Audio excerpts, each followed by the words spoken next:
Welcome to Gabi's Garage. This is a special segment of Adulting 101 where I, Miss Gabi, am going to show you some handy skills that will help you ace adulting. Let's check out what we're doing today.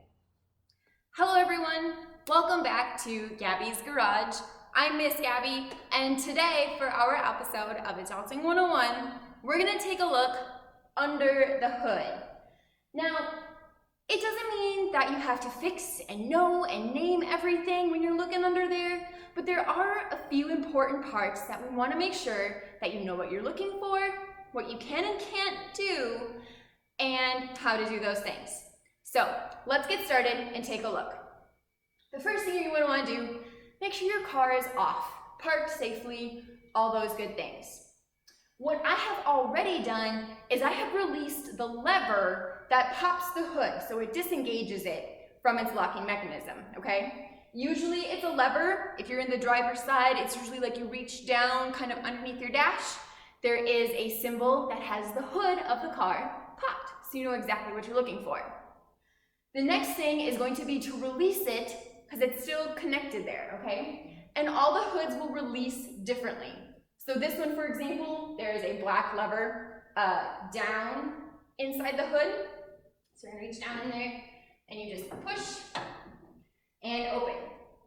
Now, a lot of newer cars will have a spring system that will keep the hood open for you.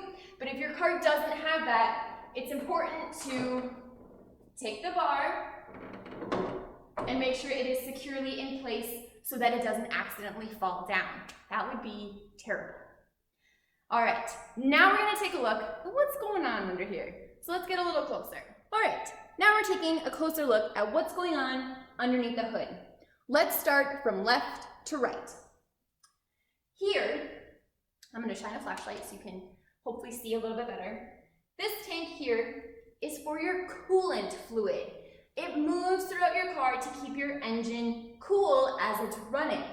If you are low on coolant or run out, your engine can very easily overheat, and that can destroy your engine. That can be a very expensive repair. You can also run into issues of your car overheating, smoking, or catching on fire. So there will be lines either on the sides or the top here telling you how full it should typically be.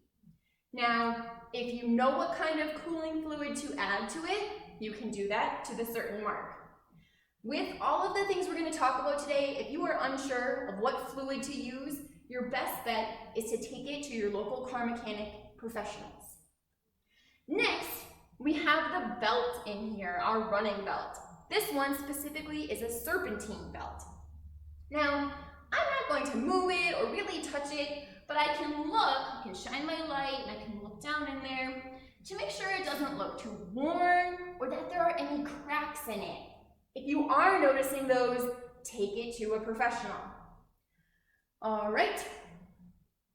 This cap here, it has a steering wheel symbol on it and then a little water symbol underneath it. That's your power steering fluid. Again, it's recommended to take that one to a professional.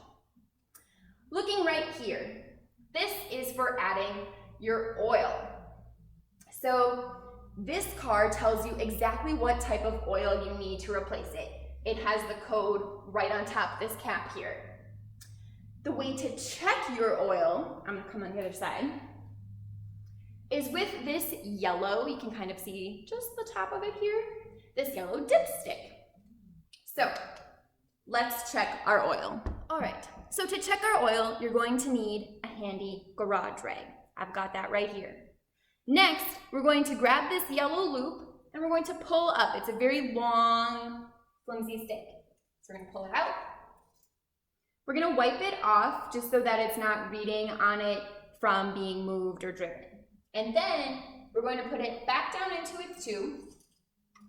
Okay, pull it out one more time. And now we're going to ensure that it's at the right level.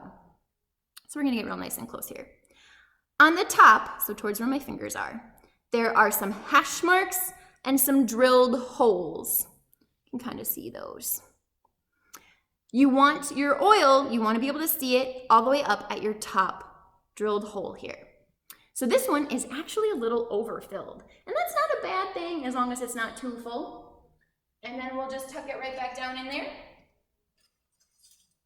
Make sure it's on nice and tight. And we checked our oil. All right, I'm gonna grab my flashlight again. The next thing we're gonna look at here is our brake fluid. That's this right here. Again, it will have lines on the side telling you how full. And that's also one of those, if you think it might not be full enough, take it to your local maintenance professional. Next, we're going to look at the battery, which is this unit right here. Depending on the type of car you have, it might be further back, and it might be under a plastic covering, which you'll see in another episode, another example of that. But this one is nice and convenient up front.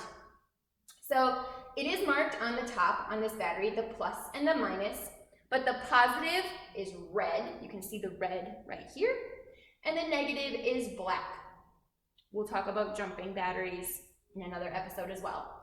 But while I have the hood open and I'm just doing a maintenance check, it's good to look at the connectors here to see if there's any corrosion or buildup, because that means that the car isn't recharging properly and the battery might be old. Something important to take note of is how old your battery is. You'll want to know that. Keep it on a sticky note in your glove compartment or a note in your phone, because batteries tend to have a certain lifespan whether or not they die early. So it's good to know how old your battery is for when it comes time to replacing it. The last thing we're going to look at under the hood for today is this cap right here. It has a windshield on it and then some water dots in the little wavy symbol. This is your windshield wiper fluid cap. So what you can do is open that to add more and then just snap it back on. So that's all we're going to look at for under the hood today. Most of these things will require very specific types of fluid, brands, types, grades, things like that. You can check your owner's manual to find that out, but it's best recommended to take it to your local professional if you can. The small things that we did talk about, like checking your oil, adding windshield wiper fluid, those are things where it's very safe to do on your own. However, it's always good to know what's going on in case you have to look for something or if you run into any issues. That way you know what to look for. So with that, we're going to take our safety latch and put it back down. We are all done for today. Thanks for joining me for another episode of Adulting 101 in Gabi's Garage. See you all next time.